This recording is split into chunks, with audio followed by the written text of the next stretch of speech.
Welcome to Bundy Motors. We're going to go over the installation on the BM2000, our new controller. It's very similar to the old controller, the BM1001. Every kit will have a installation instructions. They'll have a baggie, they'll have some zip ties, they'll have some butt connectors, they'll have a shrink tube, and this posi tap.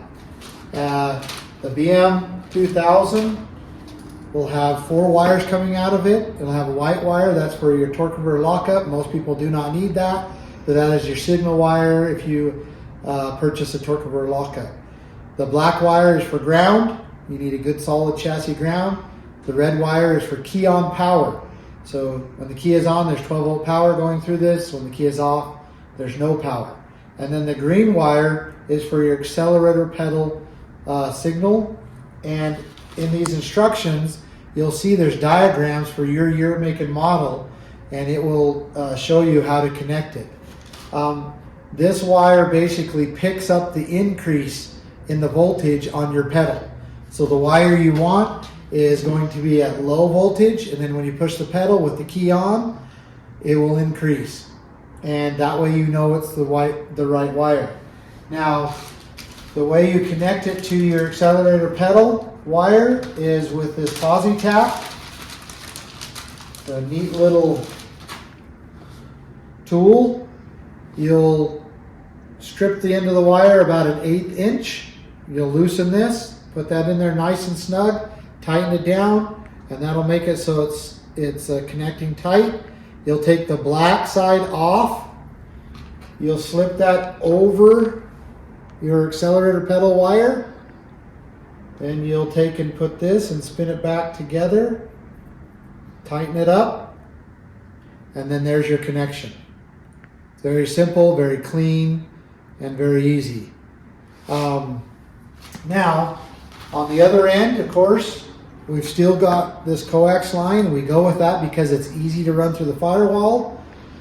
We don't want to have to put a big old hole in the firewall. We just want a nice little clean hole that goes through and is easy to seal. So we've stuck with that. In every kit, we have a shrink tube that you can slide over this, connect it to your jumper wire, go over there, shrink tube it. And then of course the other end, which in your kit's going to be 12 foot long, connects to the brake with a WeatherTech connector, and you're good to go. And that's basically how you install the harness. Then once everything's installed, you're going to run your truck at idle, and you're going to calibrate it. Let me show you here. So this is already hooked up to simulate the exact same thing you would be doing in your truck. Now let's say it's at idle. My idle voltage is at 0.46, and I'm going to calibrate it. You push the button 6 times on and off, it'll cycle, and then it'll calibrate. It'll close, and then when you push the throttle, it'll increase. When you let off the throttle, it'll decrease. Throttle on, throttle off, and then when you are done with it, turn it off. That's it. That's how you install it. It's very simple. Red wire key on power, black wire ground, green wire to your accelerator pedal. Once everything's connected, you idle your truck and cycle the button 6 times to calibrate, and it should go from there. This has been helpful to you to install your Sentinel exhaust brake kit with the BM2000 controller. If you have any questions, go to bundymotors.us, go to support and installation instructions. Thank you.